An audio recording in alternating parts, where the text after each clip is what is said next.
Is there anything I can do to thank you?" When she said those words, I took advantage and made a single request. When I told her what it was, she blushed slightly and looked down. Then she said quietly, "I have no reason to refuse."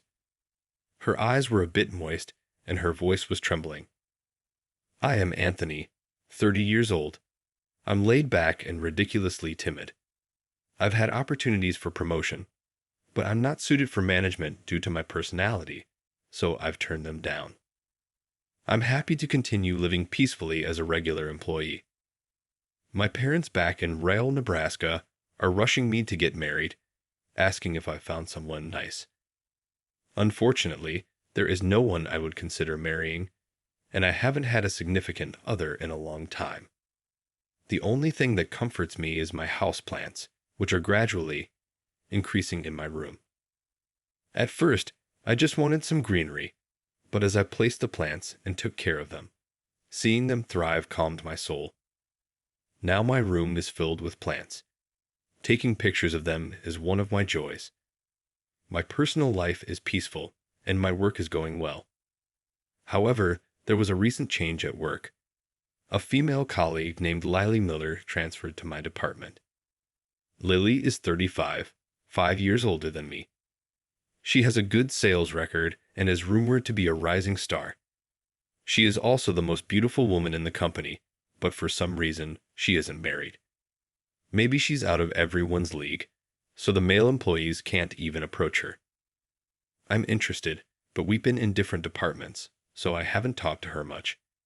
Like me, Lily seems to struggle with socializing. She gets her work done officially, but doesn't chat with others. My coworkers also don't know how to approach her, so there's a wall between Lily and everyone else. Since we'll be working together, I hope we can at least make small talk. One usual weekend, I was admiring my houseplants at home. I was transplanting potted plants on the balcony when a piece of paper fluttered down from above. I picked it up, thinking it was just paper, but it turned out to be a thin paper bag containing plant seeds. It probably came flying down from the floor above. While I was wondering what to do, the doorbell rang. I thought I knew who dropped the bag, so I opened the door without checking. The next moment, I froze. It seemed the other person did too, as we stood silently facing each other. "Lily?" I murmured softly. The person in front of me answered, "Yes." It was my attractive senior. At work, Lily, whom I had recently begun working with. Her hair, usually tied up at work, was loosely hanging over her shoulders. She was dressed in a relaxed dress without her usual glasses. "I dropped the bag of seeds and came to get it," Lily said, seemingly surprised. "I had no idea." "You live downstairs," she added. It wasn't unreasonable. I was surprised too. Such coincidences do happen, don't they? Later, Lily told me she had moved into this apartment building 3 months ago. Since Lily and I had different off-duty times before the transfer, we hadn't run into each other. I tend to stay at home on my days off. While we were both surprised by the coincidence, I returned the bag of seeds to Lily. "Thank you so much. I'm sorry, I was planting seeds in the planters on the balcony and accidentally let the bag of seeds be carried away by the wind," she said. I was glad to hear that because I felt a sense of familiarity. I was also transplanting pots on the balcony. "You like gardening, I mean growing plants too?" I asked. Lily replied, "Yes, I love houseplants and keep them in my room." "Oh, maybe that one is in my room too." Lily pointed at the small house plant I had placed by the entrance. From there, we talked about the potted plants we were growing. I was surprised to learn that Lily lived upstairs, but even more surprised that she, who always seemed to put up walls and worked methodically, was talking so much and so lively, especially when talking about plants. She had such a soft and gentle expression. Seeing her like that, I thought she was adorable. There seems to be a gap between her work and private life, and I think that's what attracted me to her. From that day on, Lily and I began to communicate privately as well. Although most of our conversation was about plants, it was a lot of fun exchanging information about plant shops and growing methods through messaging. One day, she expressed interest in a large houseplant in my room, so I invited her over. Knowing that we were only going to talk about hobbies, I was still nervous to invite a woman into my room. As a thank you for inviting her, she brought some sweets. The way she can be so thoughtful makes her even more wonderful, I thought, and I probably had romantic feelings for her. I began to realize my feelings. I was staring absent-mindedly at Lily in my room when she muttered, "Camera." My SLR camera was sitting in her line of sight. I do a bit with the camera too. I take pictures of houseplants and post them on my blog. It's fun, and it's a way to connect with fellow plant lovers, I explained. Really now, she said, but she seemed more fascinated by the plants in the room than the camera. After privately talking with Lily for a while, I suddenly received a request from a beautiful colleague. The beautiful colleague, of course, is Lily. "I'm going on a business trip for a month. Can you stay at my place during that time?" she asked. I was indeed puzzled by this. Just because we'd been talking more didn't mean I could stay at her place. Seeing my troubled face, Lily continued with a smile, "I'm sorry for springing this on you. I was half joking about the living part. You don't have to stay, but while I'm away, I'd like you to take care of my plants. Some can be left alone for a while, but others need frequent care. This is my first time being away so long, and I'm really at a loss. My parents live out of state, so they can't come help." I felt relieved upon hearing that. Apparently, she doesn't have friends she can casually ask to take care of them. I know what kind of plants she has in her room, and I understand how to take care of them. Plus, Lily's house is right above mine, so it's easy to get there. But isn't it careless to let a man into a woman's apartment? I thought. But she reassured me by saying, "You're the only one I can ask. I trust you." I was pleased with those words. It wasn't that she was asking just anyone, but that she trusted me specifically to ask for my help. She persisted, and in the end, I agreed. I did it because she was in trouble, nothing more. It's definitely not because I was asked by the beautiful colleague I have a soft spot for. Looking up to me the night Lily went on her business trip, I, who had been entrusted with the spare key, headed to her house. Entering a woman's home when she wasn't there was a first for me, and I was filled with trepidation. Inside the room, there were as many houseplants, or more, as in my room. Each leaf was lush and the stems were strong. It showed that she was taking good care of them. Previously, Lily had mentioned that she collected a lot of books about plants. She had told me that I could look at anything on her bookshelf when I visited during her trip, so I immediately checked to see what books were there. That's when I noticed a handwritten notebook mixed in with the books. Upon flipping through it, I realized it was Lily's notebook summarizing the characteristics and care methods of her plants. From the number of books and the contents of her notebook, I could tell that Lily wasn't just fond of plants, but was studying them to take care properly. I've grown various plants, starting with houseplants, but I never really studied them in depth. But as I looked through Lily's notebook, I began to enjoy it, and I became engrossed in reading her plant books and her compiled notebook in her room while she was away on business. I learned many new things, and it was exciting to have knowledge pouring into me. It was interesting and stimulating for me. I thought I was just going to take care of her plants in her place, but I ended up enjoying thrilling days beyond my imagination. When Lily came back, she thanked me for taking care of them, but I told her that I should be the one thanking her. I learned a lot and had even more fun growing plants. Hearing my words, Lily gave me a soft smile. My heart raced at her soft smile, softer than I had ever seen. "No, I should be the one thanking you, Green Man," she said. When she said that, my heart skipped a beat. Green Man is the name I use when posting pictures of plants on my blog. I write about their features and how to grow them, almost like a diary. I started it just to keep a record for myself, but sometimes I get comments from fellow plant enthusiasts. I've been writing since I was young because it allows me to connect with people who share the same hobby. I had told Lily about writing the blog, but I had told her that I write under the name Green Man. I wonder how she knew. As I was thinking this, Lily told me a story about something that happened at a company she used to work for. It was a so-called toxic workplace that imposed a harsh environment with bullying, unpaid, overtime, and no holidays. Apparently, she became physically and mentally worn down because of it. That was when I discovered Green Man's blog. I've always liked plants, but never had the time to grow them myself. The pictures of plants on the blog and the peaceful diaries of living with them were healing for me. I read it almost every day. I had no idea Lily had such a past. I've also been in a situation where I became depressed because my relationship with my boss at my previous company didn't go well. Growing plants was part of my therapy for depression.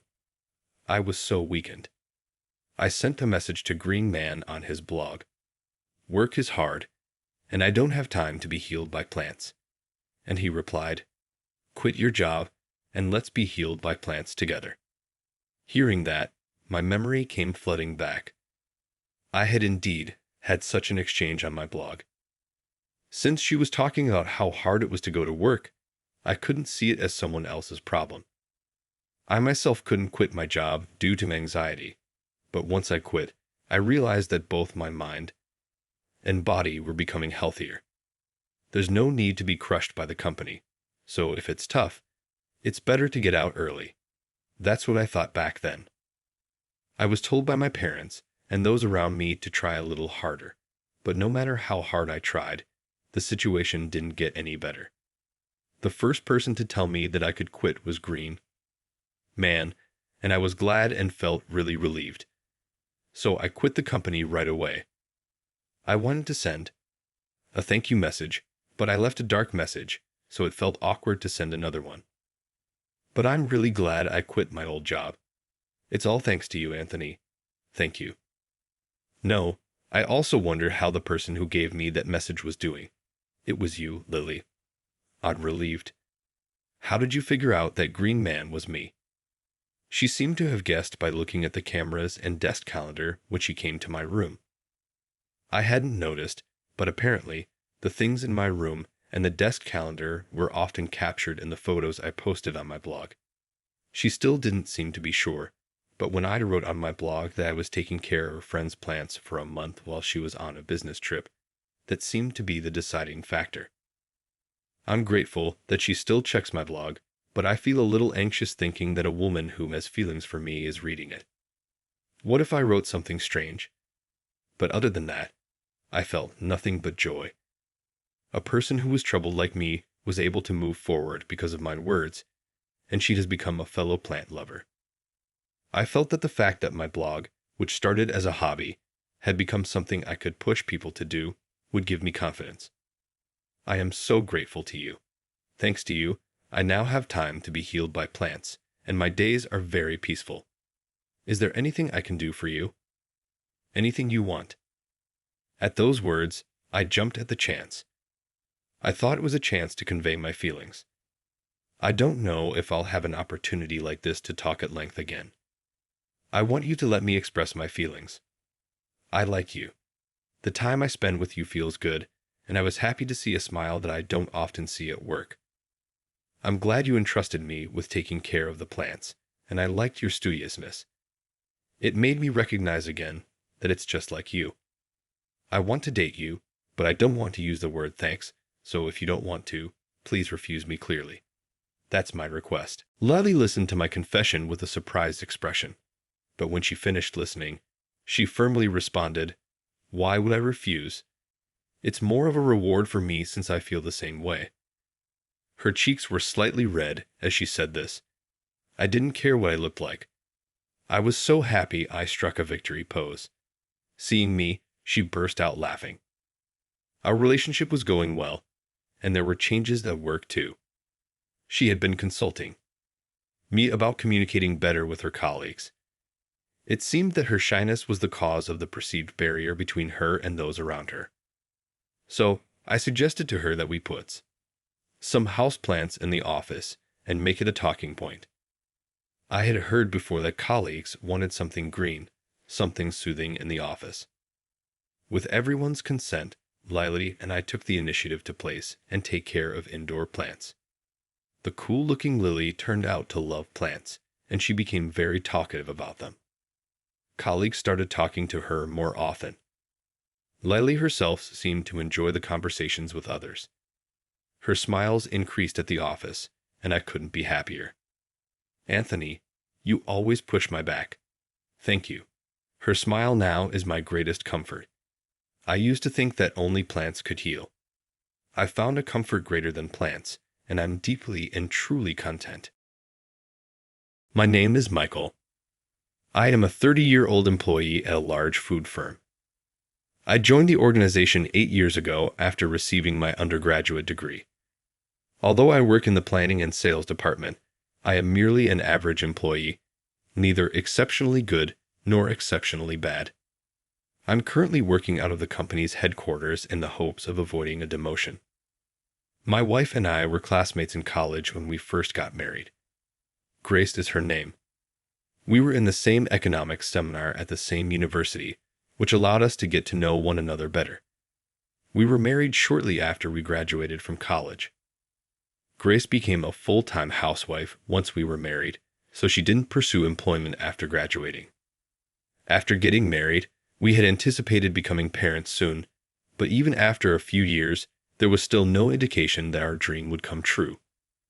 We were in our 20s and both desperately desired a child, but we hadn't given reproductive treatments much thought. I've always secretly admired Grace since she's always been a wonderful student and has always given her studies more attention than I have. After being married and unable to conceive, Grace seems to have been pursuing a professional qualification. She was a stay-at-home mom without kids, so maybe she had extra time on her hands. Grace just informed me that she passed the exam to become a certified public tax accountant. Michael, I've passed the CPA exam. Grace, good job. I'm happy for you. I smiled and congratulated Grace, though my expression could have looked a little forced. I'm just an unemployed white-collar worker like everyone else. Grace is a qualified professional with a bright future, so when I learned that she intended to become a certified public accountant, I started to worry about what would happen to our plans to have a child.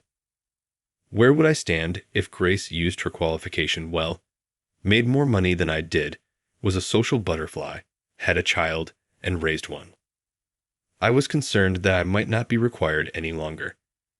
After Grace received her certification, she was full of enthusiasm, but my feelings towards her grew dimmer by the day, and our relationship grew more difficult. Grace didn't seem to get why I was being aloof. Michael, have you been feeling unwell recently? Grace would often question me, her expression bewildered, but I was too proud to tell her how inferior I felt. I was merely angry at my own pitiful self. I started arriving home later and going out to drink with my coworkers more often after work. We had less conversations at home with Grace. My petty male pride was definitely affecting our relationship, but I still loved Grace. I brought up the subject of divorce with Grace, who appeared to be thinking about becoming a certified public accountant. Grace accepted to the divorce with ease because our relationship had grown unpleasant and our chats had stopped. I reasoned that Grace might similarly feel bad about not being able to have kids. I went to my favorite diner by myself the day before I divorced Grace, and I grieved in private. I thought back to our times together, remembering my college friend Grace. I wasn't sure if it was the proper decision to pursue a divorce. Grace had always taken good care of me, even during our college years, whether it was by assisting me with my schoolwork or taking notes for me at school. Although it feels like I've always relied on Grace, there was a part of me that was afraid to admit how awful I was. It's unlikely that Grace developed a distaste for me, but the momentum of things just kept going. We ended our marriage and began our individual lives. Grace and I lost touch with one another following the divorce. After breaking up with Grace, I was expected to approach my work with a new perspective. But when I got back, my enthusiasm for my work appeared to fade even more because no one was home. I felt as though I had lost the motivation to put in a lot of effort and had merely started working every day. I didn't detest my work, but I didn't think it was all that fulfilling, so consequently, I didn't perform any better. I was then moved to the accounting department from the planning and sales department. Despite my lack of accounting experience and my confusion over my abrupt move to the accounting department, I ultimately chose to work in the field because I felt it was preferable than being demoted. Handling money meant that it was an anxious profession. Furthermore, Jacob, the president's son, was my supervisor in the accounting division. Jacob was known for being extremely rigid and driven. He was a graduate of an international university, had worked for several large corporations, and held certifications in another nation as a certified public accountant and a certified public tax accountant. The president's son was tipped to be the future president with a profile like that. Having someone with his caliber on staff was encouraging, but regrettably, he was also very unforgiving to other staff members. What is this document, Michael? In general, you do paperwork too slowly, and your analysis is too cursory. I apologize.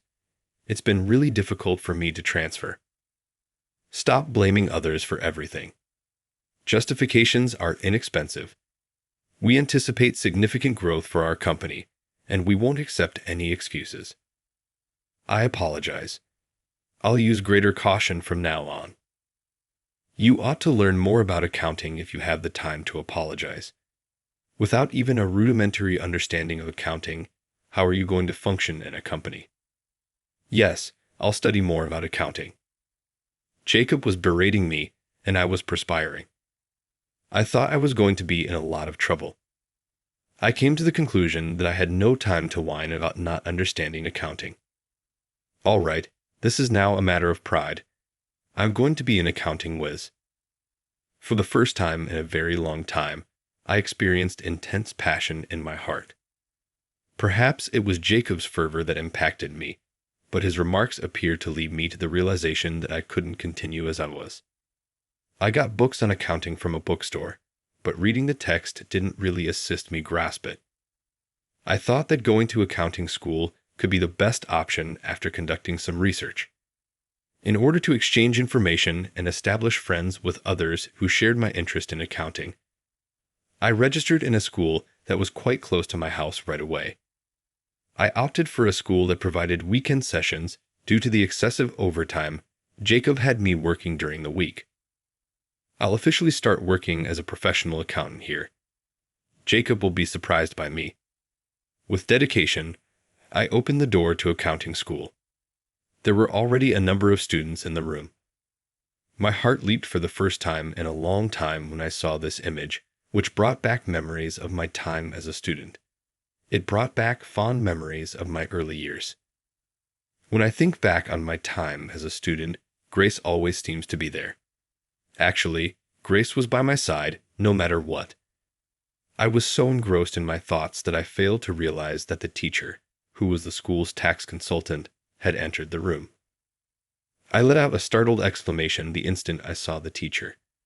It was none other than Grace, my ex-wife, who was teaching at this institution as the tax consultant. There was an error.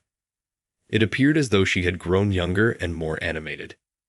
She must be enjoying her career as a tax counselor. Grace was explaining accounting with a lot of passion. Even a novice like me could understand the structure and idea of accounting thanks to her very clear explanation. The other kids were nodding along as they listened intently to Grace's lesson. Grace is performing admirably, as was to be expected. It was as though I was still Grace's spouse, and I was proud of her. Grace looked at me, and our eyes locked, so maybe she caught my intense gaze. After a brief moment of surprise, Grace collected herself and focused on her presentation. I left the classroom after the talk was over. Grace then hurried up to speak with me. "Michael, what on earth are you doing here?" Grace's eyes widened as she looked at me, clearly astonished. I asked her if she might stop by a local cafe and talk. Grace nodded solemnly, and we made the decision to head to the cafe together. Performing this task reminded me of my time in college spent with Grace. As soon as we got to a cafe close to the school, Grace started asking me questions. "Michael, I was genuinely shocked to see you in class. Why did you come to the lecture, and why haven't you gotten in touch with me yet? What in the world have you been up to since the split?" In addition to her job as a tax accountant, Grace told me that she spent her weekends as a business school instructor. It was dedicated and hardworking. Exactly like Grace, I thought to myself. She had not altered since our days as students. Even after our divorce, Grace seemed to still care about me, but it was hard for her to reach out because I hadn't reached out in any way.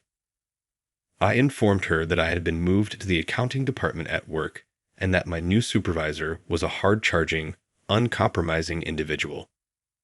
I had to study accounting diligently as a result, even on the weekends, which is why I enrolled in business school. "I had no idea that you were teaching at this accounting school, Grace." Grace chuckled as well as I stated this. How ironic. However, if that's the case, I can support you. Grace told me, her eyes brightening, that she would be giving me extra lessons every weekend when I went to the school. She addressed all of my inquiries, and with the help of the assignments she devised, I was able to progressively acquire a thorough comprehension of the topic. Grace would always provide me with multiple solutions to any accounting-related issues I might have at work. I began to consider her suggestions, and once I had done so, submitted them to the business. Every weekend, I would spend hours arguing with Grace, and before I realized it, she had once again become a vital part of my life. "Hey Grace, had you found someone else?" I made the decision to ask the question that had been bothering me one day. Even though I started the divorce, I felt so self-centered asking Grace to get back together, but I had no choice. Grace shook her head silently. I laughed heartily and felt a deep sense of relief. "What's the reason behind your laughter? Do you find it amusing that I'm not well liked?" Grace gave me a scowl, as if she were irritated. "No, that's not the case. All I can say is that I'm glad you're still single. I've been thinking back to our time as students and wishing we could get together once more." Grace's face brightened red at that. She appeared a little shy now that I had said that. She no longer had the serious instructor's face. Instead, it was the face of the wife I knew. Grace and I resumed our joint living after that. Grace was always willing to listen to my problems at work when I got home. By then, Grace was a dependable companion and an indispensable part of my life. There was undoubtedly change at the business. Jacob was working on a new management plan to grow the business even more. From an accounting standpoint, I wholeheartedly agree with Jacob. Naturally, a lot of Grace's ideas were included in this, but the firm kept it a secret. Then Jacob's management plan proved effective, significantly boosting the business's sales. My outstanding performance was soon the topic of conversation inside the organization. Impressed by my work, my passionate employer Jacob is rumored to be the next CEO. He asked me what went wrong. I blushed a little at Jacob's compliment. I found a really good accounting school and answered, "Michael, I knew you had it in you. You've put in a lot of study time. As my right-hand guy, I want you to keep putting in a lot of effort at this organization." It made me very glad to hear this from my supervisor, Jacob, who is very energetic and well-respected. I was surprised to be promoted to a more senior role. I got remarried to Grace at that point. It may not be accurate to refer to it as a remarriage even if it was to the same woman, but that is unimportant.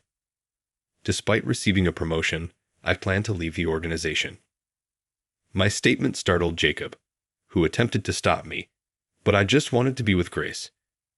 I so put a lot of effort into my studies and was able to obtain my qualification as a tax accountant. I had started to find accounting to be interesting because of Grace. In addition, Grace was happily expecting a child. Now, Grace and I, the most significant person I ever let go because of my stupid pride, are going to start a CPA practice where I will serve as the principal accountant. Grace, the second opportunity I have been granted. I've promised myself not to waste it and to never let go of Grace. This house is for me and my parents. Write up the divorce papers and get out. My husband Leon, who has been treating me like a maid and always favoring his parents, is again saying whatever he pleases.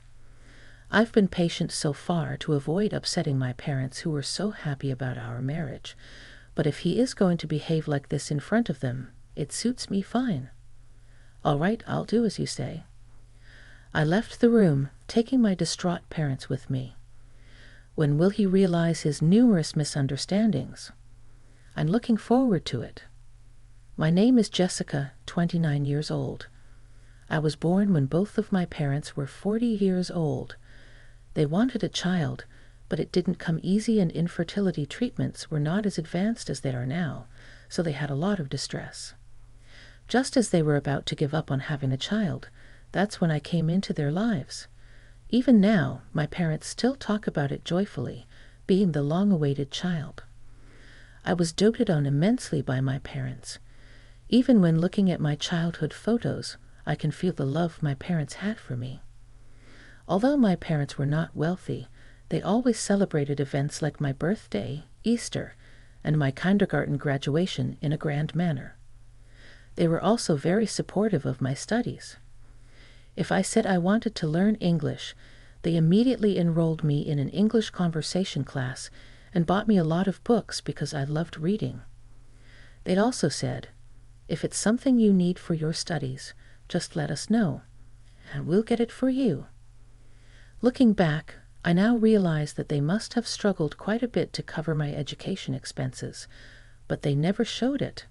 They always treated me with smiles and celebrated greatly when I got good grades.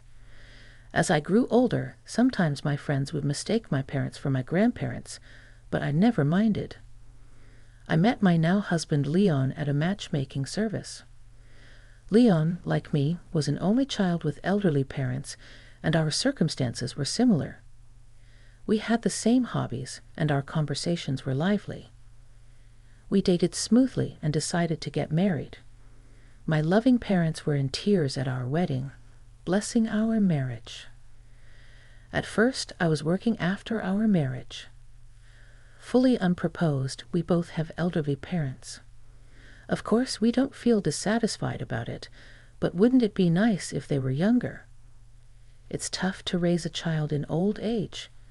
We want to have children sooner, so can you quit your job and focus on raising a child? I loved my job, but what Leon said made sense. I remembered my mother telling me that her night shift job and the stress from it, as well as not being able to get the timing right for conception, might have been reasons why they had difficulty having me. I thought it might be a good idea to quit my job and focus on creating a conducive environment for having a baby. Plus, Leon said, "You can return to work when our child is old enough," which reassured me. Fortunately, I had a professional certification that would allow me to return to work any time, so I quit my job and became a full-time homemaker. However, after our marriage, Leon started acting high and mighty. Just because I was a homemaker before we got married, I thought Leon treated me as an equal. But after, he started acting as if he was superior. Being a housewife isn't exactly a walk in the park. Between cooking 3 meals a day, cleaning, laundry, things that used to be casually handled when I was alone became a challenge, especially since Leon is particular about details and won't allow any slack. Dinner should always consist of at least 3 dishes. Also, ensure there are hot pancakes for breakfast. My mom managed to do that even while working. When I wake up in the morning, my suit and shirt should be ready on the hanger. Just grab my bag and go. That's the least you can do as a housewife, he'd say. That's how my parents always did it. Every time I tried to object, he would retort, "You're a housewife, aren't you?" Don't get too high and mighty while eating off my dime. Despite his complaints about me eating off his dime, the the money Leon gave for household expenses was barely enough. I spent my days scrutinizing our budget, constantly scouring the internet for money-saving tips. One day, given the situation, I mused out loud, maybe I should go back to work. Leon responded with, "Didn't you so used to work at a law firm? Being a secretary, there won't make much money." Me? I won't allow you to neglect housework for that. So he wouldn't even let me return to work. I wondered if Leon was misunderstanding something. However, by this time, I was too tired of his constant complaints and shouting to argue. And truthfully, I wasn't sure if I could maintain the quality of housekeeping and carefully on if I was also working. Moreover, I didn't want to upset my parents who were so happy about our marriage, so I couldn't confide in them. But it wasn't just Leon's attitude that bothered me. He frequently invited his parents to our house, Mother's Day, Father's Day, his parents' birthdays. He would find any excuse to invite them over and have me prepare the meal. On these occasions, Leon would give me extra money, instructing me to buy some good fish or make a steak from premium beef. Every time he hosted his parents, Leon would give them gifts.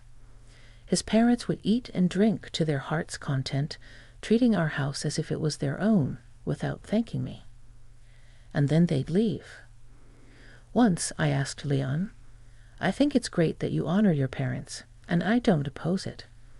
But can we also invite my parents occasionally?" Leon immediately turned sour and snapped. "Why would we do that? Understand this, I'm the one paying for the meals and gifts. Why should I spend money on your parents who aren't even blood related to me?" He dismissed the suggestion. Resigned, I started secretly using my savings from before I was married to buy presents for my parents. Then one day, my parents contacted me, looking troubled. They told me there was a fire in the apartment next to their house and part of their home was burned down. Thankfully, they were unharmed, but the house required major repairs. They were temporarily living in a makeshift house. I decided to visit my parents. Even though they were going through a tough time, they welcomed me warmly. When my father gently asked, "Is your marriage going well?" a twinge of sadness hit me as I replied, "Yes, we're getting along all right." When I inquired about their future plans, he explained that their partially burned down house had been standing since my great-grandfather's era and was incredibly old to begin with. So they were thinking about letting it go. They were considering moving into a Renaissance apartment. Going forward, my mother said, "Even though it's an old house, it's filled with memories of Jessica, so it's sad to let it go." At that moment, I made up my mind.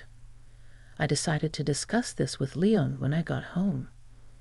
"Do you remember I mentioned that my parents' house was caught in a fire and burned down? Given their age, I was thinking of buying them a new house, maybe one equipped with accessibility features," I said to Leon. He curtly retorted, "Huh, where's the money coming from? I'm not putting in a dime." Just as I'd expected, I replied, "I'm not planning on building a mansion, so it won't be a burden on you. I intend to use my savings from my single days." Leon pondered for a bit, then casually responded, "Even a law firm clerk can save that much." "Well, if you're not using my money, then it's fine." So I decided to give my parents a house. I felt it was high time I paid back their kindness. Several months later, I said to Leon, "I'm helping my parents move tomorrow." Leon replied, "All right, I got it. But don't neglect your house chores," then retreated to the bedroom. The next day, I went to help my parents move. Unbeknownst to me, a group of individuals had begun tailing me. At that point, we carried my parents' belongings into the house, and we were relaxing in the living room, filled with joy at being together as a family after so long. But then Leon and my in-laws suddenly barged in. While we stared in bewilderment, Leon declared, "From today, this is my house." I was taken aback by Leon's sudden appearance. When I asked why he was there, he heartily replied, "I heard you were moving today, so I followed you." When I responded, "What? My house? What are you talking about?" "I don't understand," Leon stated. "I've been supporting you all this while. Just marrying someone as clueless as you is something you should be grateful for. My parents have always eaten your terrible cooking with patience. Now it's your turn to return the favor." What a repulsive man, I thought as I stared at him in silence. Leon continued, "I've canceled the lease on our apartment. Take your stuff and get out." At that moment, my confused father started to say, "Leon, this house," but I stopped him from speaking. Strangely calm, a plan was taking shape in my mind. Instead of my father, I said, "This house is our home, my parents' and mine." "What are you talking about?" When I relayed that, Leon replied, laughing, "Don't you understand English? I'm saying the house you bought was my house all along. This is not my parents' house and mine. Oh, I also left divorce papers at home. You be sure to submit them," ignoring my parents' attempts to speak. I told him, "All right, I will follow your instructions." Then I asked the movers to reload the truck we had just unloaded, instructing them on what to do.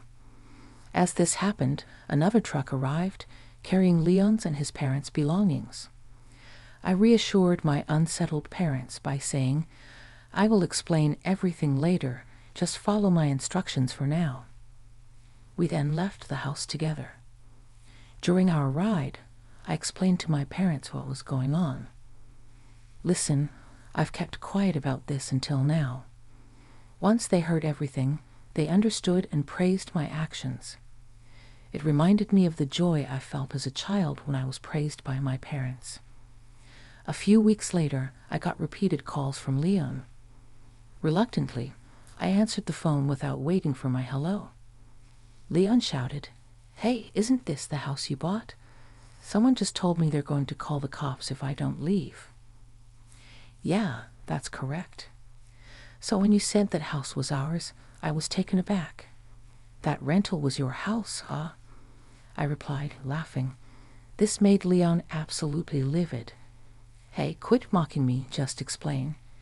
It wasn't the house bought for your parents." Then I explained everything to Leon, step by step. The house that I had bought for my parents was under renovation after the purchase. However, the day before moving in, the renovation company told us, due to our mistake, the work will not be finished on the scheduled date. It was entirely the renovation company's fault. Since they had contacted us in the evening, it was too late to cancel the movers. The renovation company, taking responsibility for their mistake, arranged a rental house for us to live in until the real house was ready. It was a model home that had finished its exhibition period. We planned to live there until the renovations were completed, but Leon and his parents moved in by mistake. When my parents tried to clarify, I decided to get revenge based on Leon's terrible misinterpretation. After that, I stored all of our belongings in a rented storage unit and lived in a hotel with my parents. Meanwhile, I submitted the divorce papers prepared by Leon as he had instructed, and that's how I got divorced from him. My parents told me, "You should have consulted us sooner." However, I think things turned out for the best. I was able to spend time with my parents and managed to divorce Leon. Now I'm living with my parents in our newly renovated house. I've deliberately not shared our new address with Leon, so he has no idea where we live. Leon once asked me, "But how are you going to support yourself without me? You were just a stay-at-home wife, right?" With a sly smile, I answered, "You know, I didn't expect you to be under this misconception for so long, but I'm a professional lawyer, you know." Leon seemed shocked and responded with a confused reply. When I first met Leon at a matchmaking service, he asked me what I did for a living. I told him that I worked at a law firm. He assumed I was a secretary. I let him believe that because whenever I previously mentioned being a lawyer, people often remarked how stuffy it sounded or how they didn't like being corrected based on the law. I hadn't imagined he continued to mistake me for a secretary after that. It showed how little interest he really had in me. I guess Leon wanted a housewife more than a partner. I think the reason he asked me to be a stay-at-home wife was just that I bought the house with the savings I had from my time as a single lawyer. If you explain that well, we're married, so I should have a claim to the property, I responded. The savings I had before marriage are mine, and they're not subject to property division. If you have a problem with that, we can go to court, but I'll win, of course.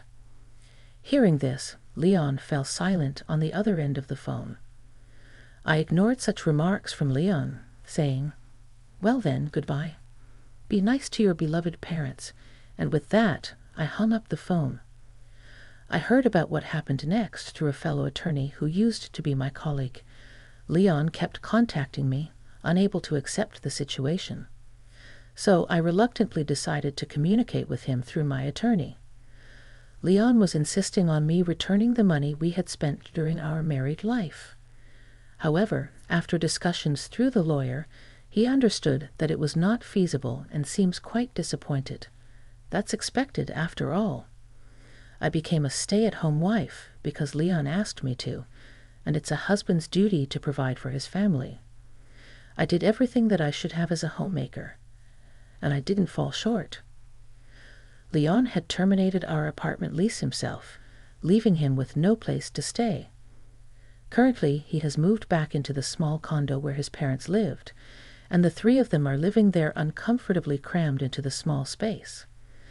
Leon had virtually no savings, he had a low salary, and yet he made me stay at home, only gave me the bare minimum for living expenses, and spent the rest of the money on his hobbies and gifts for his parents.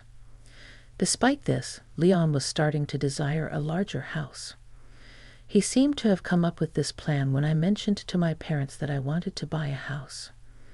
Needless to say, it failed spectacularly. Even if it weren't a temporary home, assuming that we would leave quietly is just stupid. It's pathetic to realize how naive my ex-husband was. Leon is now tired of caring for his parents in the cramped condo, and he has been pressing for reconciliation many times. Now that he knows I'm a lawyer, of course I've been ignoring him. I'm currently enjoying my time in my new house with my parents. At the moment, I'm not particularly keen on getting married again. However, a fellow attorney who I worked with during my divorce from Leon has been showing some interest. I am considering being a bit more positive about it, perhaps to give my beloved parents the joy of seeing their grandkids sooner. The clatter of my ceramic mug hitting the hardwood floor echoed through the kitchen, hot coffee splashing across my bare feet, but I barely noticed the scalding liquid. My eyes were fixed on the letter in my trembling hands, its contents shattering my world into 1,000 pieces. "Rachel? Everything okay down there?" Mike's voice drifted from upstairs, tinged with mild concern. I swallowed hard, quickly stuffing the letter back into the envelope. "Fine," I called back, my voice unnaturally high. Just dropped my coffee.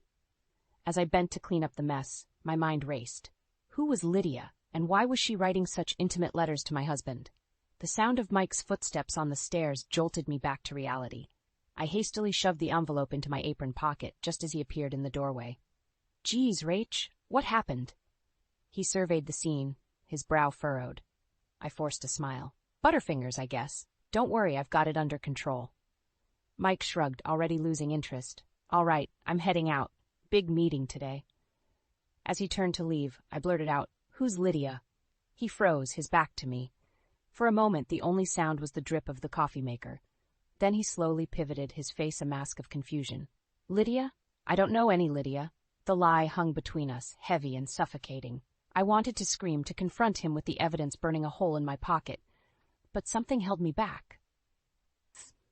Maybe it was the fear of what would happen if I did.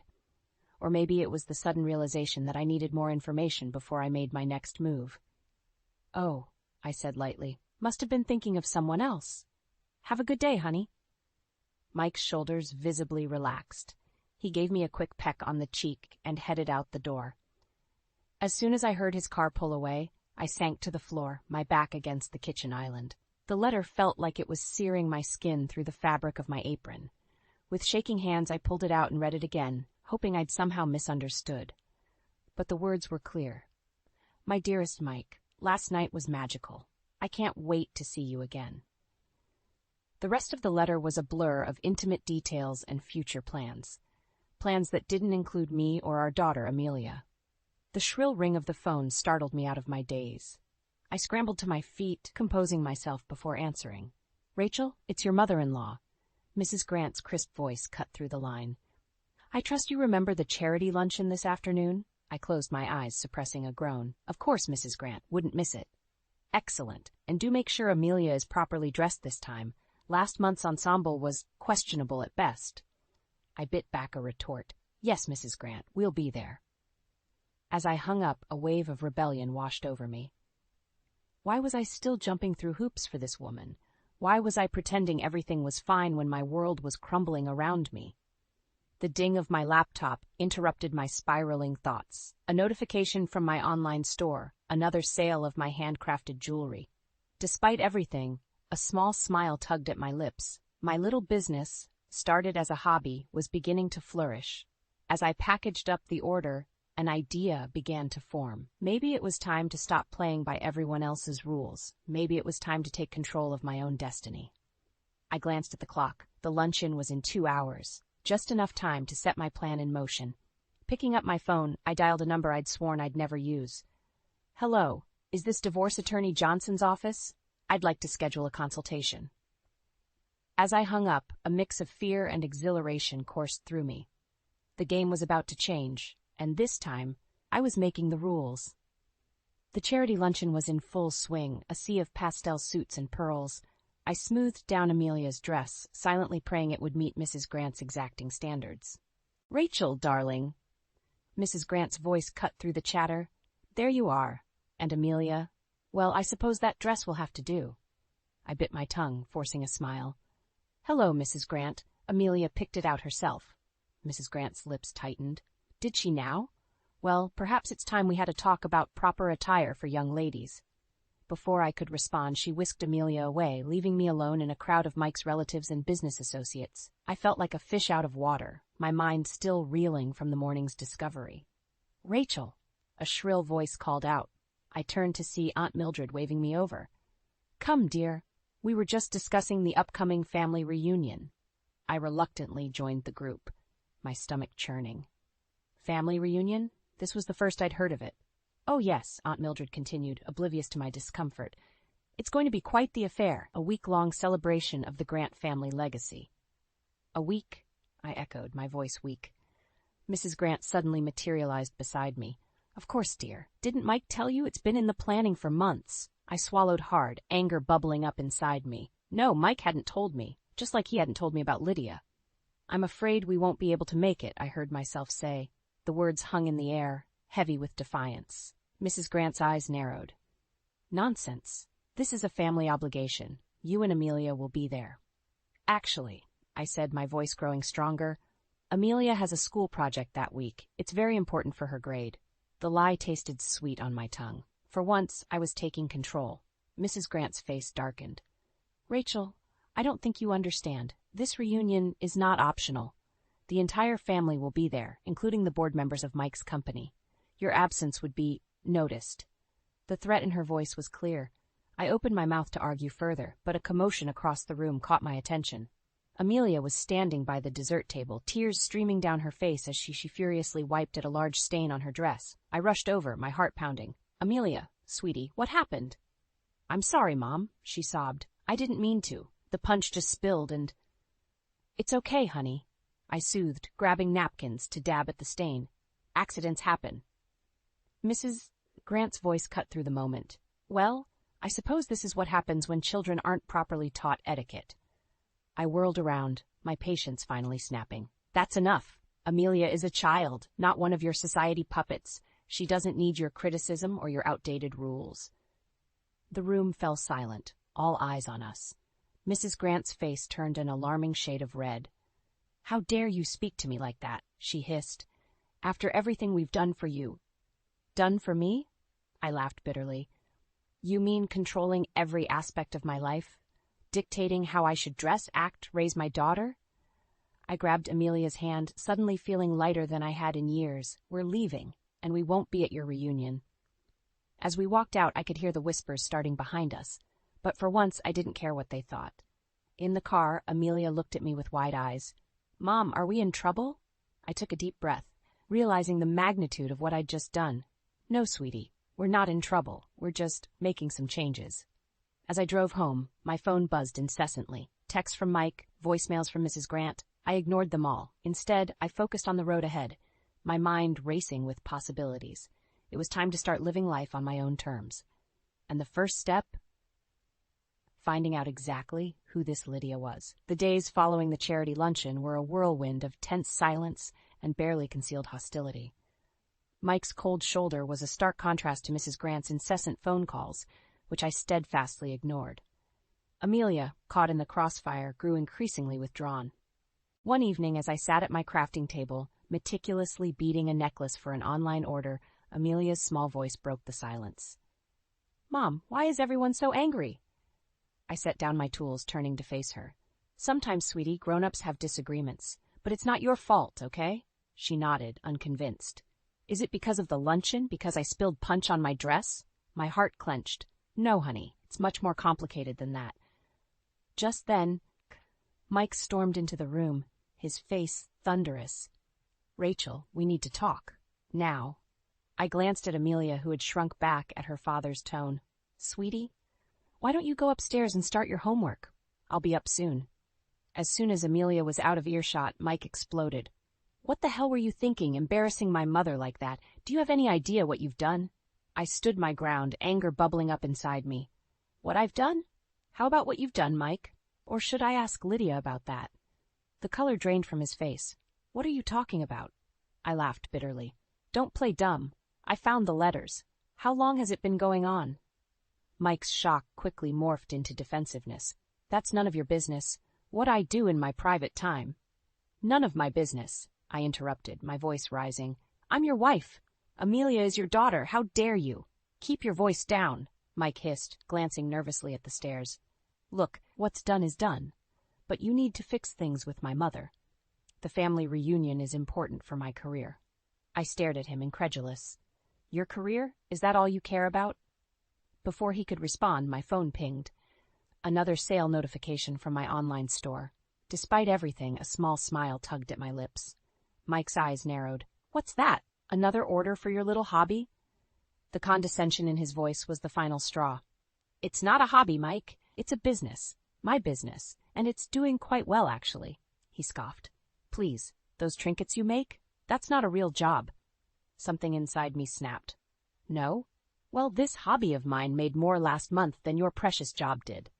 The shock on Mike's face was almost comical. What? That's impossible. I pulled out my phone, showing him the sales figures. His eyes widened in disbelief. I don't need your money anymore, Mike, and I certainly don't need your mother's approval. Just then, Amelia's voice floated down from upstairs. Mom, can you help me with my math homework?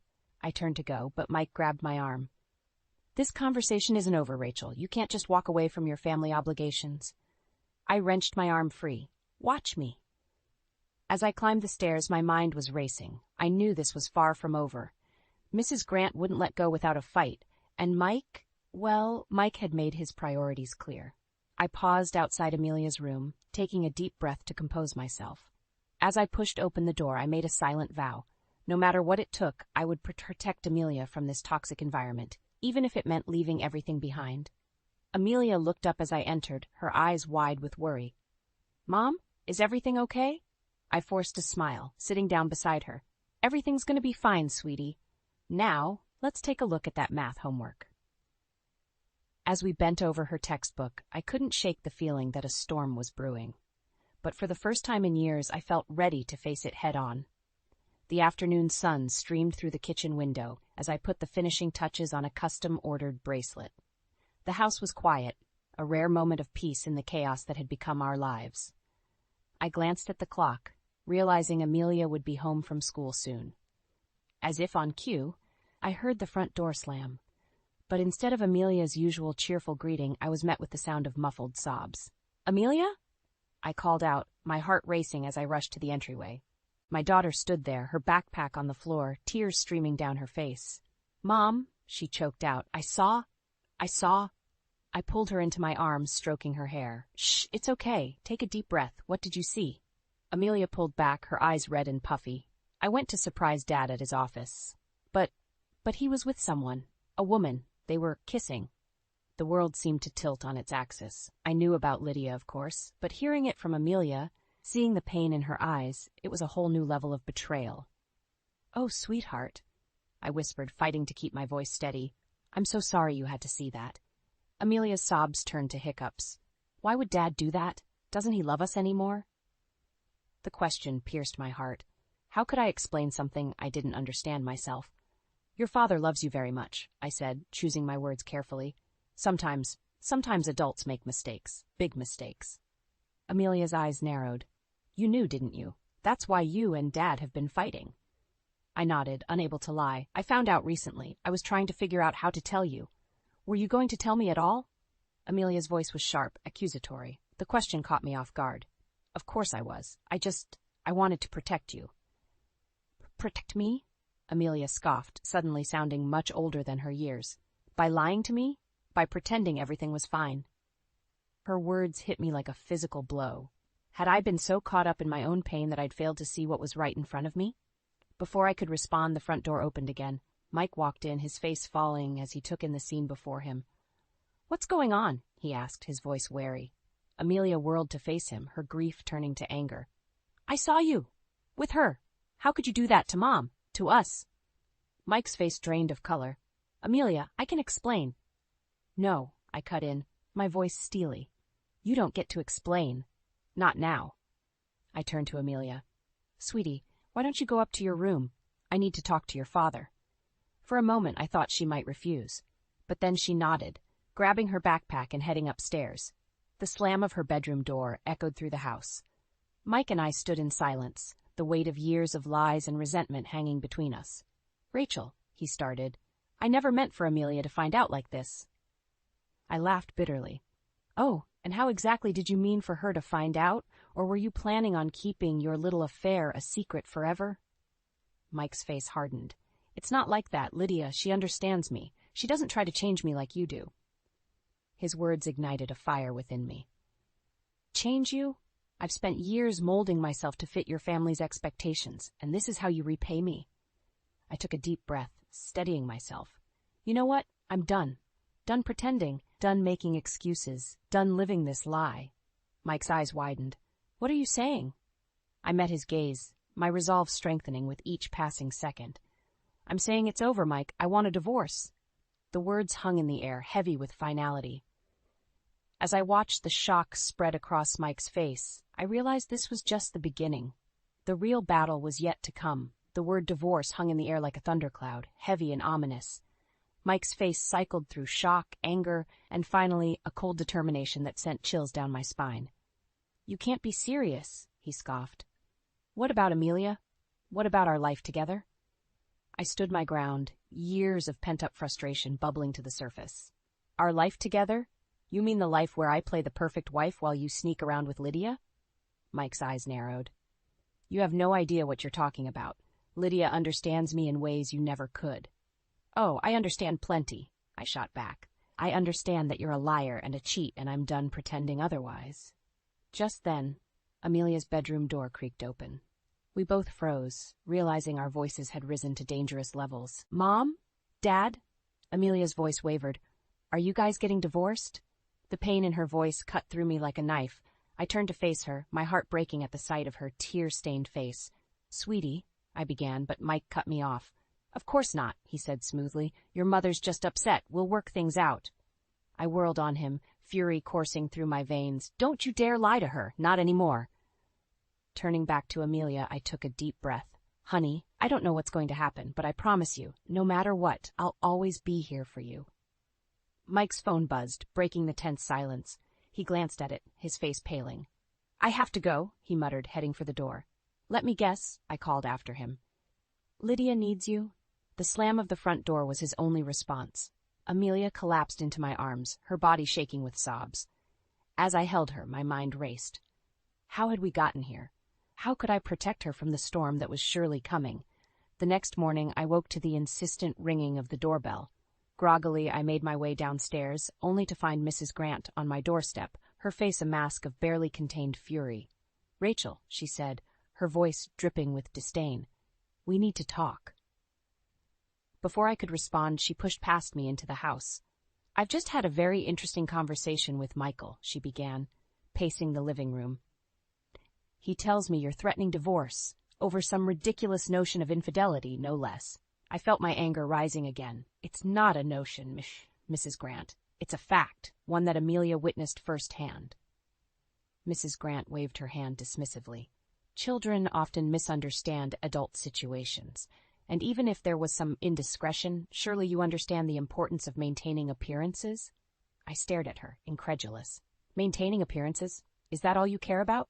"It's what you should care about," she snapped. "The Grant family name means something in this town. I won't have you dragging it through the mud over some petty marital spat." Something inside me snapped. "Petty? Your son has been cheating on me, lying to me, and you call it petty?" Mrs. Grant's eyes narrowed. "Listen carefully, Rachel. If you go through with this divorce, you'll lose everything. The house, your status, even Amelia. The Grants protect their own, and you're not one of us." Her words hit me like a physical blow. Could she really take Amelia from me? As if sensing my fear, Mrs. Grant pressed on. "Be sensible, dear. Let this foolishness go, and we can all move past it." I stood there, my mind reeling. The thought of losing Amelia was unbearable. But could I really go back to pretending? To living a lie? In that moment, I made my decision. Meeting Mrs. Grant's gaze, I spoke, my voice steady and clear. "Get out of my house." Mrs. Grant's eyes widened in shock. "Excuse me?" "You heard me," I said, my resolve strengthening with each word. "Get out, and tell Mike he can expect to hear from my lawyer." As I watched Mrs. Grant's retreating form, I felt a strange mix of terror and exhilaration. The battle lines were drawn. Now it was time to fight. The divorce papers felt heavy in my hands as I stood outside Mike's office. My heart raced. But I steeled myself for the confrontation ahead. This was it, the moment of truth. I pushed open the door without knocking. Mike looked up, surprise quickly morphing into annoyance. "Rachel, what are you doing here? I'm in the middle of—" "We need to talk," I cut him off, dropping the papers on his desk. "Now." Mike's eyes flickered to the documents, realization dawning on his face. "You can't be serious." "I've never been more serious in my life," I replied, my voice steady despite the trembling in my hands. "It's over, Mike. I want a divorce." He leaned back in his chair, a smirk playing at his lips. "Come on, Rachel. We both know you won't go through with this. What about Amelia? What about our life together?" His dismissive tone ignited a fire within me. "Our life together? You mean the lie we've been living? The one where you sneak around with Lydia while I play the perfect wife?" Mike's face hardened. "You don't understand. Lydia—" "I don't want to hear about Lydia," I snapped. "I want you to face what you've done. To me, to Amelia." "Leave Amelia out of this," Mike growled, standing up. "She has nothing to do with—" "She has everything to do with this," I shouted, my composure finally cracking. "She saw you, Mike, with Lydia. Do you have any idea what that's done to her?" For a moment, genuine shock and remorse flashed across Mike's face, but it quickly disappeared, replaced by a cold determination. "I'll talk to her," he said. "Explain things. She'll understand." I laughed bitterly. "Understand what? That her father is a cheater? That he cares more about his mistress than his family?" Mike slammed his fist on the desk. "Enough! You have no idea what you're talking about. My relationship with Lydia is complicated." "Oh, I'm sure it is," I retorted, "but it's not my problem anymore. Sign the papers, Mike." He glanced at the documents, then back at me. "And if I don't?" "Then I'll see you in court," I said, my voice low and dangerous, "and I'll make sure everyone knows exactly why we're divorcing." Mike's face paled. "You wouldn't dare. Think about my career, my reputation." "Your reputation?" I scoffed. "That's all you care about, isn't it? Well, guess what? I don't care anymore. Sign the papers." For a long moment, we stared each other down. Then, with a muttered curse, Mike grabbed a pen and scrawled his signature on the documents. "There," he spat. "Happy now?" A wave of relief washed over me. quickly followed by a surge of anxiety. This was really happening. We were really getting divorced. "It's not about being happy," I said quietly. "It's about doing what's right. For me and for Amelia." As I turned to leave, Mike called out, "You'll regret this, Rachel. You have no idea what you're up against." I paused at the door, looking back at him. "No, Mike, you have no idea what you're up against." I walked out of his office, my head held high, but as I made my way to my car, Mike's words echoed in my mind. What did he mean? What was I up against? My phone buzzed with a text from Mrs. Grant. "We need to talk. Now." A chill ran down my spine. I had a feeling I was about to find out exactly what Mike meant. As I started the car, I took a deep breath. The real battle was just beginning, and I needed to be ready for whatever came next. Because one thing was certain, I wasn't going down without a fight. The Grant family Christmas gathering loomed before me like an impenetrable fortress. I clutched my purse, containing the damning evidence of Mike's affair, as I stood on the doorstep of the opulent mansion. My heart raced, but my resolve was ironclad. Tonight, everything would change. I rang the doorbell, steeling myself for what was to come. Mrs. Grant answered, her face a mask of false cheer. "Rachel, dear," she said, her voice dripping with saccharine sweetness. "We weren't sure you'd make it." I forced a smile. I wouldn't miss it for the world. As I stepped inside, the cacophony of forced laughter and clinking champagne glasses assaulted my senses. I scanned the room, spotting Mike in deep conversation with a group of men I recognized as board members from his company. Our eyes met briefly, and I saw a flicker of uncertainty cross his face. Aunt Mildred bustled over, air-kissing my cheeks. "Rachel, darling, where's little Amelia?" "She's not feeling well," I lied smoothly. In truth, left her with a trusted friend. She didn't need to witness what was about to unfold. As I made my way through the crowd, I overheard snippets of conversation. Such a shame about Rachel and Mike's troubles. Heard she's been difficult lately. Probably just a phase. My blood boiled. They had no idea what was coming. Mrs. Grant clinked her glass, calling for attention. "Friends, family, welcome to our annual Christmas celebration. As always, we're so blessed to have you all here." As she droned on about family values and tradition, I felt a presence at my elbow. It was Lydia, looking stunning in a red cocktail dress. "Rachel," she said quietly, "we need to talk." I turned to face her, my voice low and dangerous. "Oh, we'll talk all right, but not just us." Before she could respond, I strode to the center of the room, my heart pounding in my ears. "Excuse me," I called out, my voice cutting through the chatter. "I have something I'd like to say." All eyes turned to me. Mrs. Grant's face tightened with barely concealed anger. "Rachel, dear, this isn't the time." "Oh, I think it's exactly the time," I interrupted. "You all talk about family values and tradition. Well, let me tell you about the Grant family values." I pulled out the letters from my purse, holding them high. These are love letters, not between a husband and wife, but between a cheating husband and his mistress. A collective gasp rippled through the room. Mike started towards me, his face ashen. "Rachel, don't." "For years," I continued, my voice growing stronger, "I've played the perfect wife. I've smiled and nodded and bent over backwards to fit into this family. But no more." I turned to face Mike and Lydia, who stood frozen in shock. "You two deserve each other, but Amelia and I deserve better." Mrs. Grant stepped forward, her voice shrill. "That's enough. How dare you cause such a scene? How dare I laughed bitterly. "How dare you stand by and watch your son destroy his family? How dare you try to bully me into silence?" The room was deathly quiet now, all pretense of festivity gone. I looked around at the shocked faces, feeling a strange sense of liberation. "I'm done," I said firmly. "Done with the lies, done with the manipulation, done with all of it. Mike, you'll be hearing from my lawyer. The rest of you, Merry Christmas." With that, I turned and walked out, leaving chaos in my wake. As I stepped into the cold night air, I heard the explosion of voices behind me. Accusations, denials, shocked exclamations. I got into my car, my hands shaking as I gripped the steering wheel. What had I done? The full weight of my actions began to sink in. I just burned every bridge, exposed every secret. There was no going back now. As I drove away from the Grant mansion, tears streaming down my face, I realized I was laughing. For the first time in years, I felt truly free. Whatever came next, I was ready to face it head on. The battle wasn't over, not by a long shot. but I'd fired the first shot, and there was no turning back now. 6 months after that fateful Christmas party, I stood in my new workshop, surrounded by the fruits of my labor. Delicate necklaces, intricate bracelets, and stunning earrings filled every surface. My online business had exploded, fueled in part by the publicity from my very public stand against Mike and the Grant family. The bell above the door chimed, and Amelia burst in, her face flushed with excitement.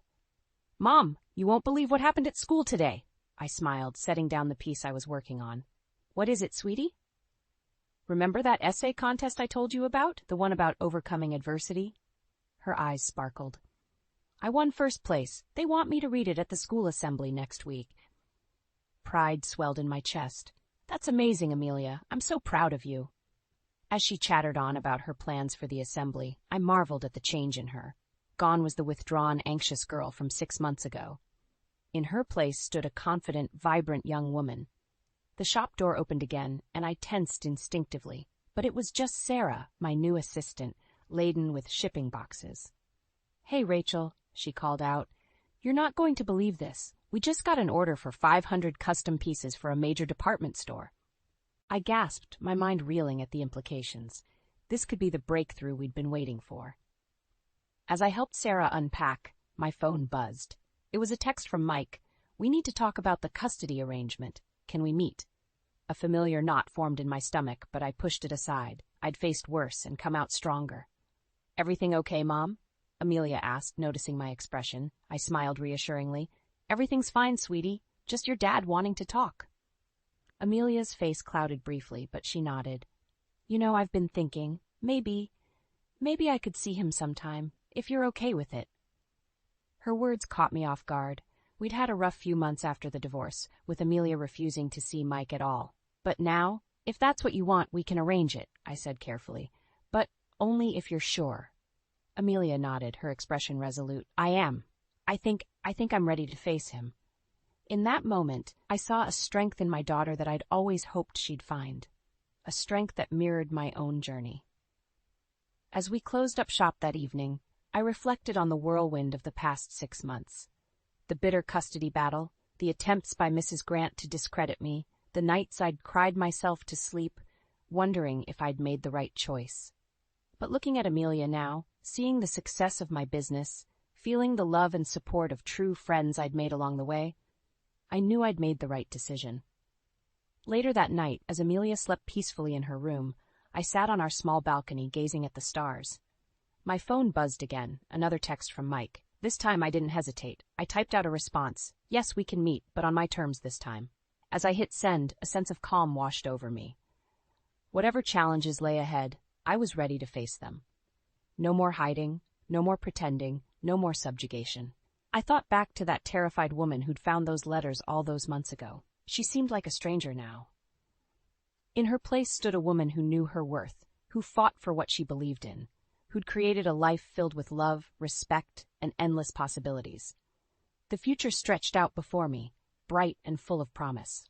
There would be struggles, of course, but I was no longer afraid. I had found my voice, my strength, my true self. And nothing, not Mike, not Mrs. Grant, not anyone, could ever take that away from me again. As the cool night breeze caressed my face, I smiled. This wasn't an ending, it was a beginning. My beginning, our beginning. And I couldn't wait to see what came next.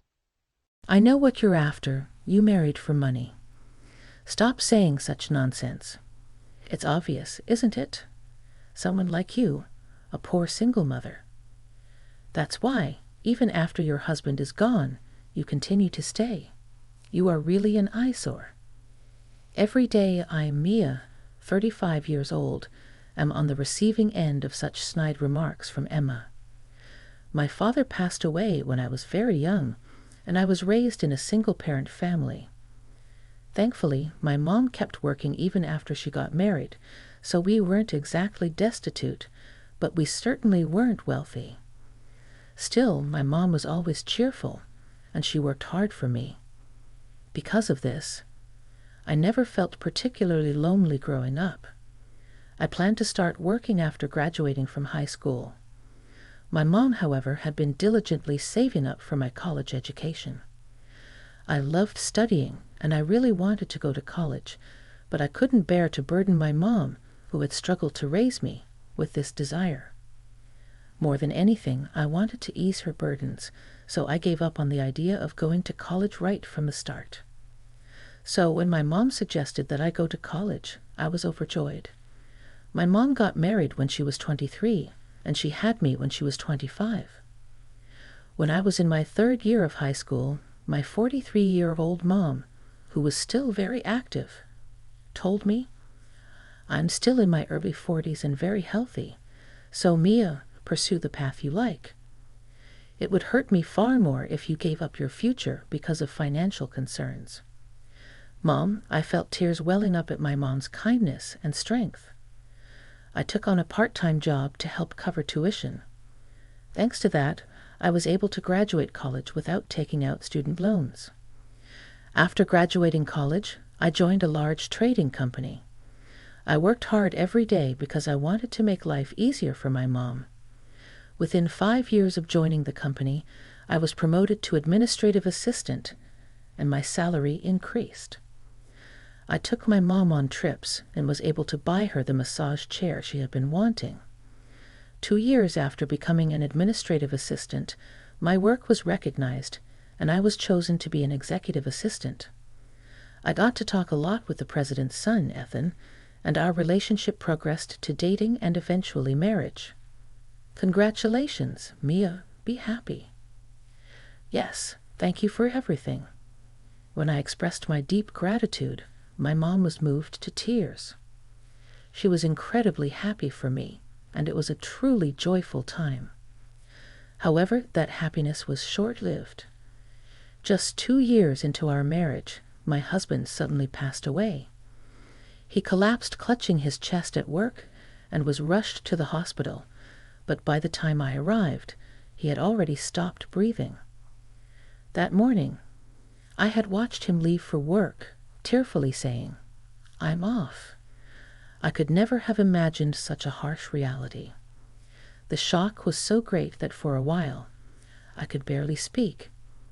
It was unthinkable that both mother and daughter would lose their husbands, and I could only imagine the grief of Benjamin, the president, who had lost his only son. He looked so alone and was clearly devastated, just like me. I continued working even after I got married, and as the executive assistant, I spent a lot of time with the president, especially during the day, so I could see firsthand just how disheartened he was. However, there was one person who didn't seem to be grieving at all. That was Emma. Because we lived together after my marriage, I quickly noticed her attitude. Actually, Emma wasn't related by blood to my husband. Benjamin's real mom passed away when he was just 3 years old. Realizing it would be tough for a man to raise a child alone, he remarried when Benjamin started elementary school, thanks to an introduction from a friend. "No, if something happens to my hubby, all his property will be mine." "What are you saying?" "Ethan is gone." "I'll lighten up. It was just a joke." I thought a little cheer might help everyone in these gloomy times. Please think about the time and place. You must be upset that your plans fell through. Now you won't get a single cent of our man's world. I never counted on such a thing from the start. Can you expect me to believe that there is no way you would marry a wholly wordless man like Ethan unless you were after something? Stop talking like that to me. He was irreplaceable. Emma seemed to think I would pack up and leave as soon as my husband passed away, but I didn't. Benjamin was acting strong at work and handling his duties just like before, but from my close observations, it was clear to me that he was pushing himself too hard. So I couldn't bear the thought of leaving the house to someone like Emma. Besides, even though it was only for 2 years, our home was filled with memories of my dear husband. I wanted to bask in their afterglow for a while. Feelings aren't easily severed. Indeed, the time I spent with my husband was a happy one for me. My husband once told me that Emma was more like a roommate to him than a mother.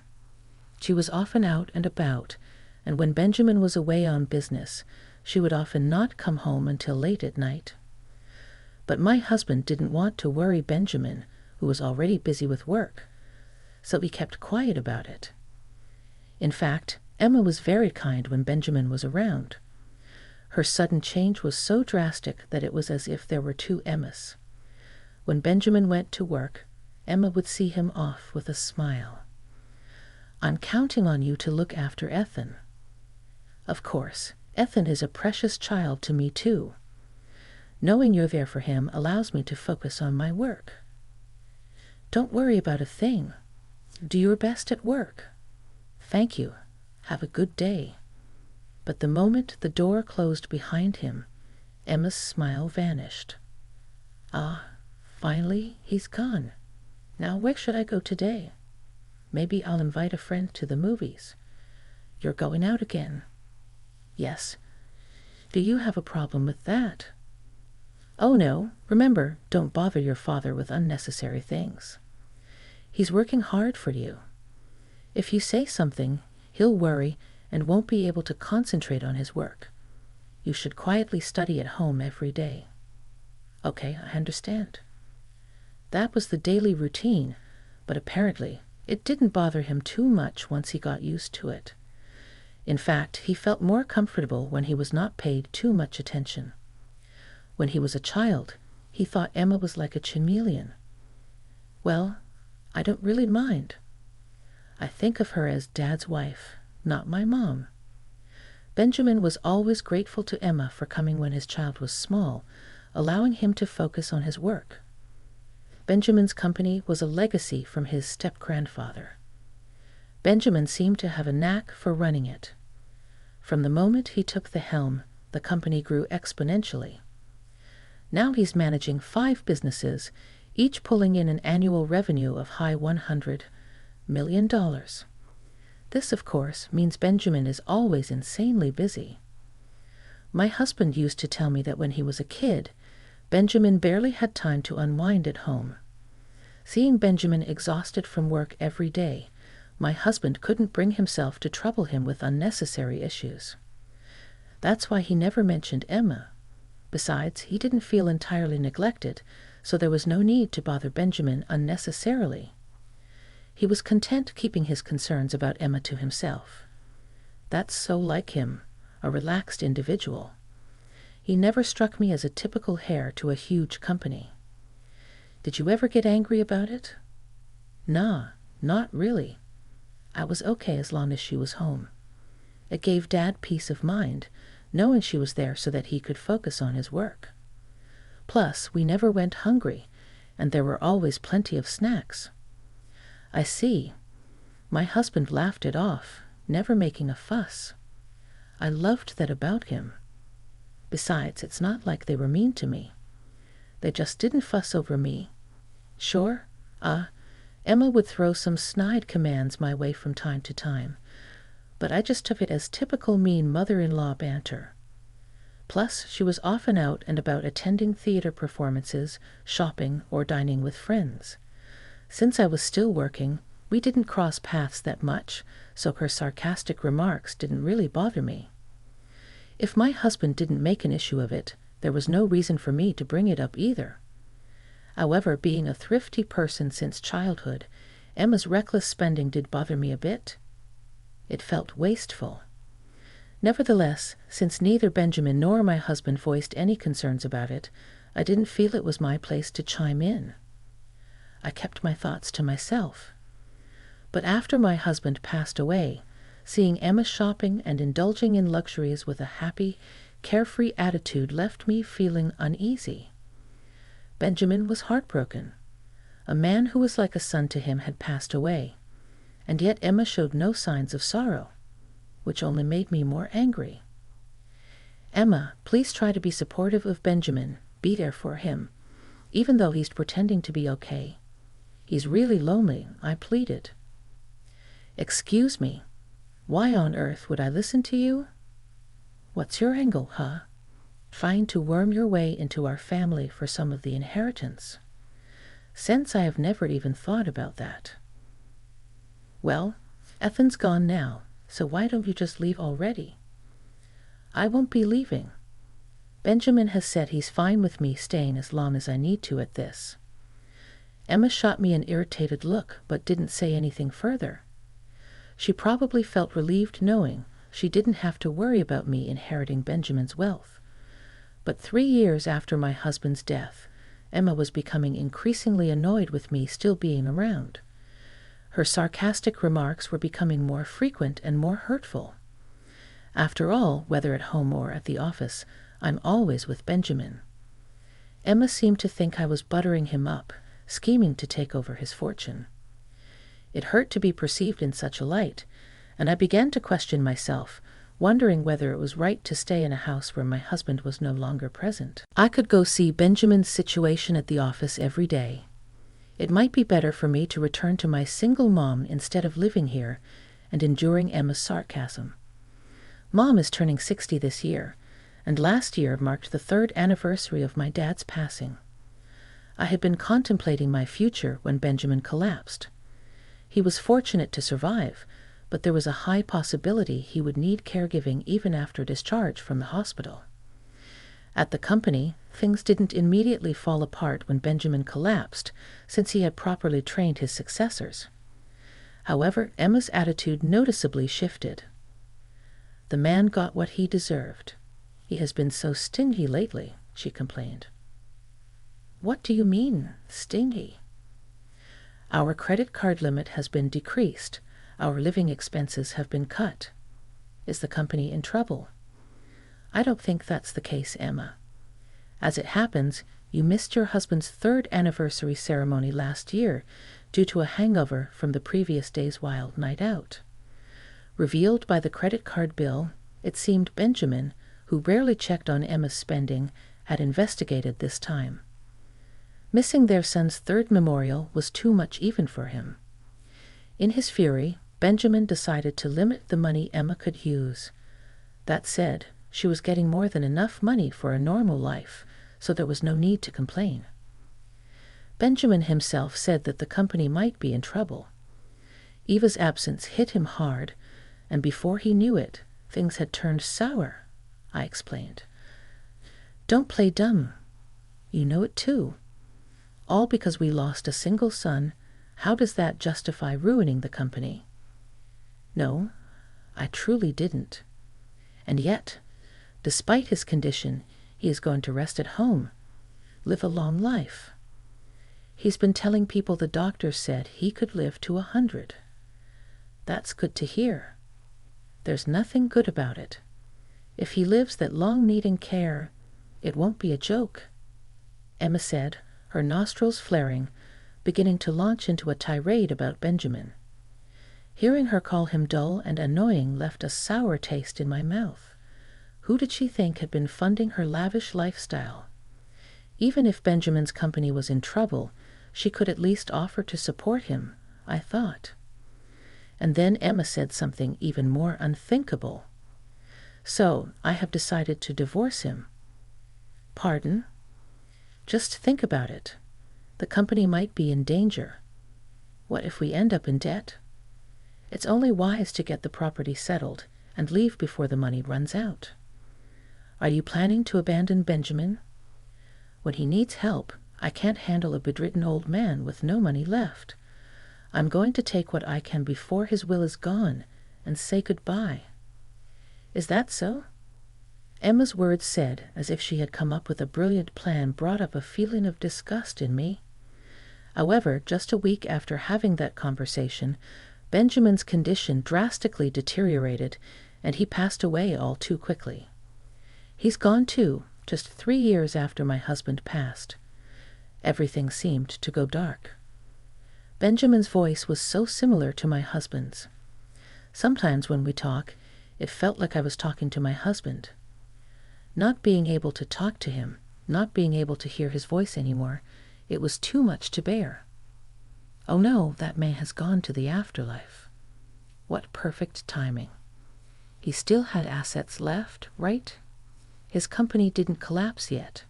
Maybe he died before taking on debt. For my sake, this means all remaining ounces to remind how fantastic. Emma, you sound pleased even though Benjamin has just passed away. Oh, you noticed.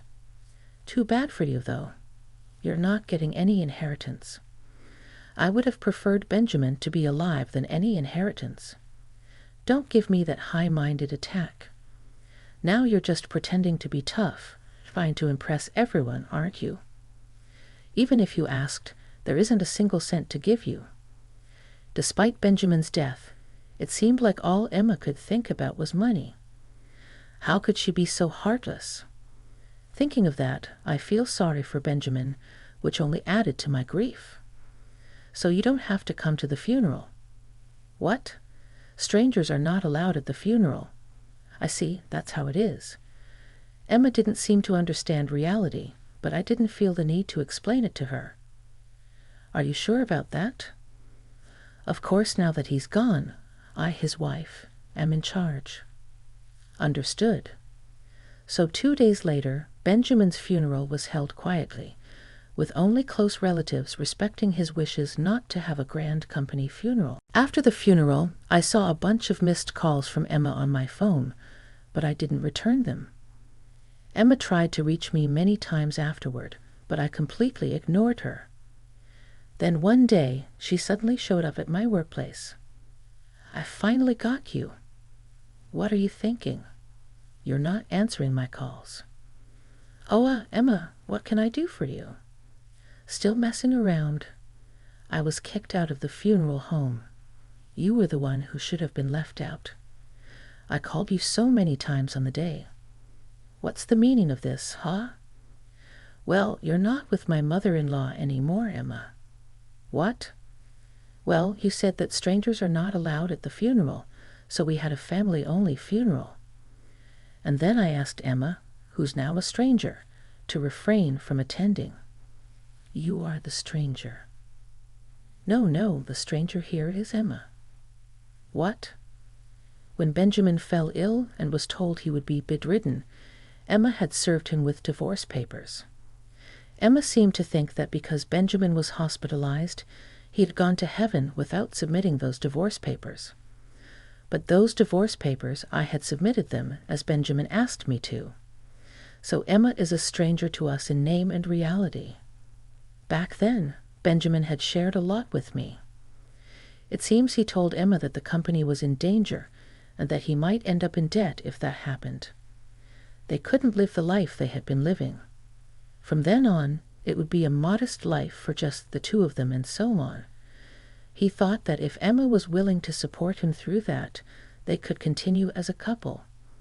But at his words, Emma frowned and coldly responded, "Then it's probably better to split before you're burdened with debt."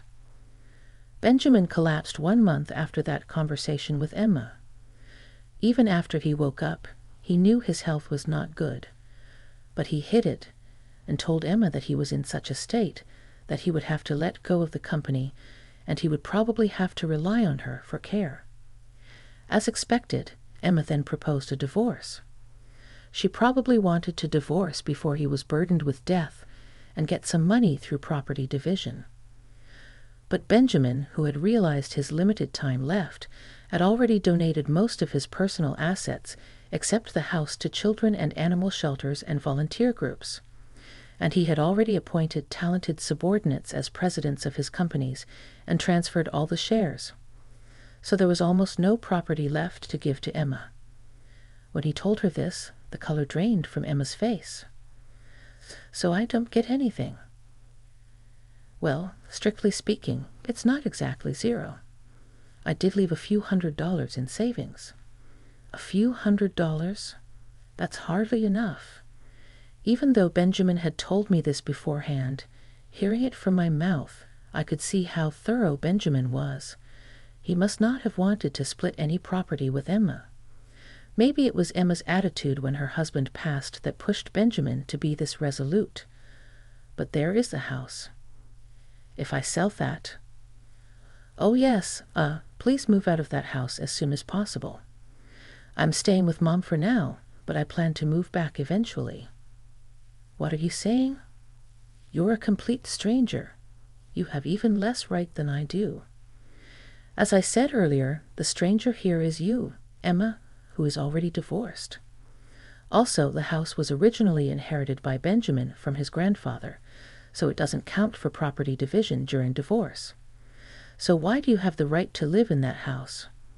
Because when I got married, Benjamin and I adopted each other. What? So I have the right to inherit Benjamin's property? Benjamin left me that house. Hardly believable, isn't it?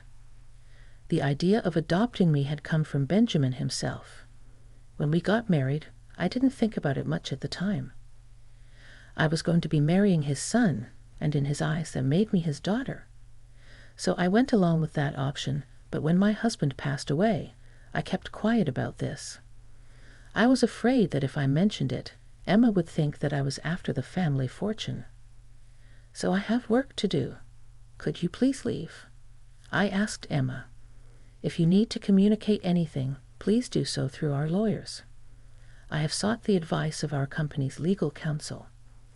I called security and had them escort Emma out of the company premises. I made it clear that she was not allowed to step foot in the company again. Emma put up a fierce resistance, but when I threatened to call the police, she quietly left. She attempted to contact me numerous times after that, but I ignored her completely. Her relentless efforts to make a claim on our fortune only resulted in a barrage of complaints to our lawyer. Our company was far from going under, and Emma couldn't understand why. She argued that if it was bankrupt, there should be wealth to share. But the company had already been handed over to a successor before Benjamin's passing, and it was no longer in his possession. Therefore, there was nothing left for Emma to claim. As for the family's real estate properties, they had already been settled in the divorce before Benjamin's death. The lawyer patiently explained that Emma had no right to any of it.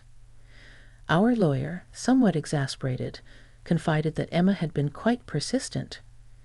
Emma, who had been under the impression that she was entitled to a share of the will, had recklessly racked up debt on her credit card. Now she was stuck paying it off. She was working multiple part-time jobs from morning till night. However, her financial goals were not my concern. Emma was 10 years younger than Benjamin. They had married when she was 25, and now she was 55. They had been married for almost 30 years, which meant that Emma was entitled to survivor benefits from the Social Security taxes Benjamin had paid, even after their divorce. However, she would only be eligible for these benefits when she turned 60, which was still 5 years away. Furthermore, she needed to have filed a claim for a division of the pension within 2 years of the divorce. I wasn't sure if Emma was aware of this, nor did I have any intention of enlightening her. I had no sympathy or obligation to worry about Emma's well-being. So here I am now, living in the home I once shared with my mom, Benjamin, and my husband. My days passed calmly and peacefully. There are moments when I remember my husband and Benjamin's smiles, and I can't help but shed tears. But remembering their warm smiles, I too want to live each day with a smile on my face.